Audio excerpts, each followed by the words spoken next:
Welcome back to Meghan and Harry Tales, where we cut through the noise and expose the truth behind the relentless attacks on the Duke and Duchess of Sussex.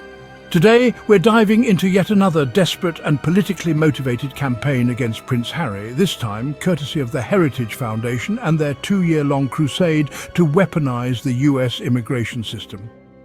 But let's ask ourselves, what's really going on here and why now? Buckle up, because we're about to dissect the hypocrisy, the real political motives, and the larger implications of this so-called visa scandal. A relentless campaign. The Heritage Foundation's fixation on Prince Harry. Prince Harry, the Duke of Sussex, has become a lightning rod for controversy, attracting attention from all corners of the globe.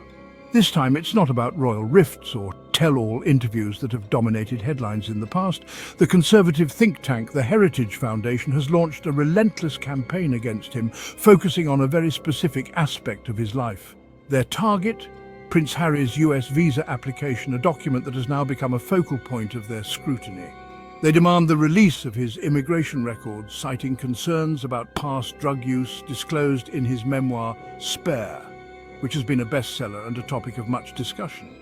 This aggressive pursuit raises eyebrows and begs the question, why Prince Harry? Why now? What is the real motive behind this intense focus?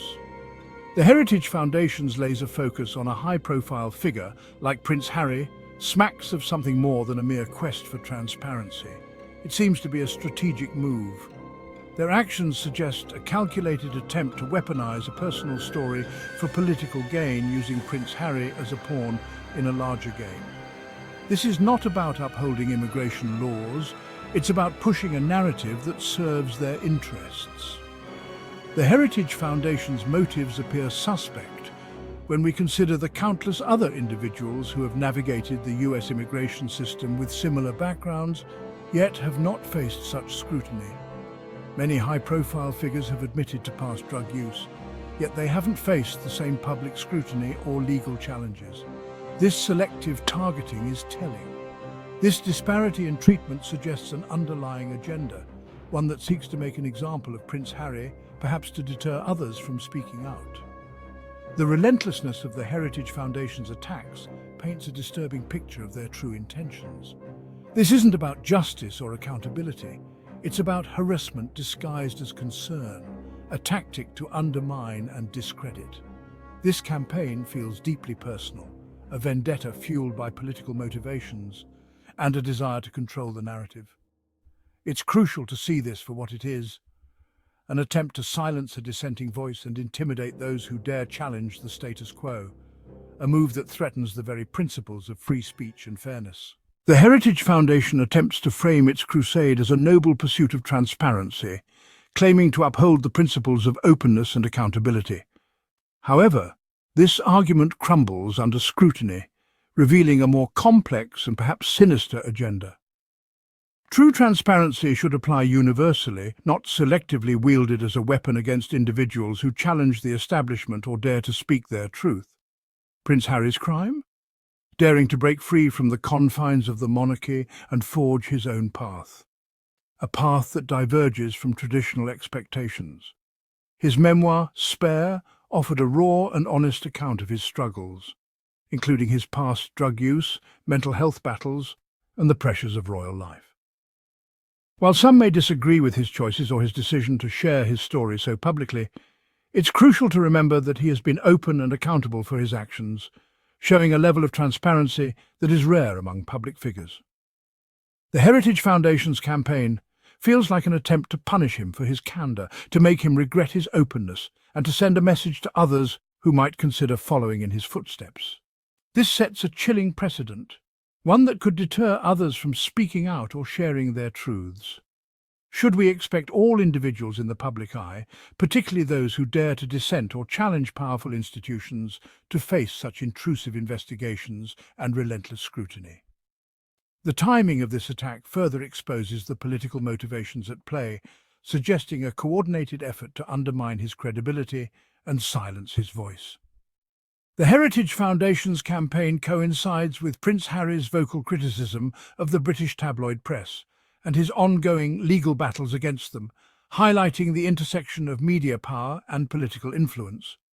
It also comes at a time when he and Meghan Markle, the Duchess of Sussex, have become increasingly outspoken about social justice issues, aligning themselves with causes that challenge the status quo and advocate for systemic change. The Heritage Foundation's relentless pursuit of Prince Harry's visa records reeks of blatant double standards. Countless individuals, including celebrities, politicians and business leaders, have admitted to past drug use or faced legal troubles. Yet, they haven't been subjected to the same level of intense scrutiny or public condemnation. This selective outrage exposes the hypocrisy at the very heart of this campaign. It's not truly about upholding the law or ensuring genuine accountability. It's about targeting an individual who has dared to challenge powerful institutions and disrupt the established order. This targeted attack raises serious concerns about the weaponization of immigration laws for political purposes. When personal vendettas masquerade as noble crusades, it undermines the integrity of our legal systems and erodes public trust.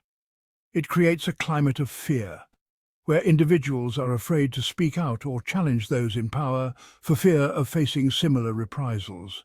This case is not about Prince Harry's past, it's about his present and his future. It's about silencing dissenting voices and deterring others from speaking truth to power.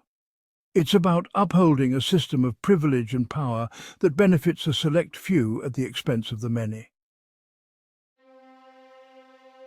The media plays a dangerous game in this orchestrated drama, where the lines between fact and fiction blur. Instead of providing balanced reporting and critical analysis of the Heritage Foundation's motives, many outlets have chosen to sensationalize the issue, prioritizing clicks and views over truth. Headlines scream about visa scandals and royal hypocrisy, fueling a narrative of outrage and indignation that captivates the public's attention. This media frenzy serves only to amplify the Heritage Foundation's message and further their agenda, creating a feedback loop of sensationalism.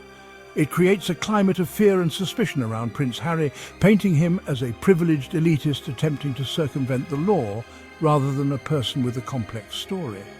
This distorted narrative distracts from the real issues at hand. The weaponization of personal information, the erosion of privacy rights, and the shrinking space for dissent in our society, which are far more pressing concerns. The media has a responsibility to report responsibly and ethically, to provide context and nuance, and to avoid fanning the flames of division and distrust, which only serve to weaken our social fabric. Instead of perpetuating harmful stereotypes and feeding into a culture of outrage, the media should focus on holding those in power accountable and exposing hypocrisy wherever it exists, ensuring that the public remains informed and empowered.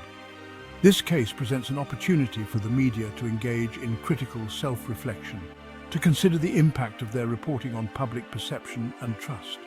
It's time to examine the role of journalism in shaping public opinion and the responsibility that comes with wielding such influence, recognizing that with great power comes great responsibility. The media can choose to be a force for good, to promote understanding and empathy, or it can continue to prioritize sensationalism over substance, perpetuating a cycle of division and distrust. The choice is clear and the stakes are high.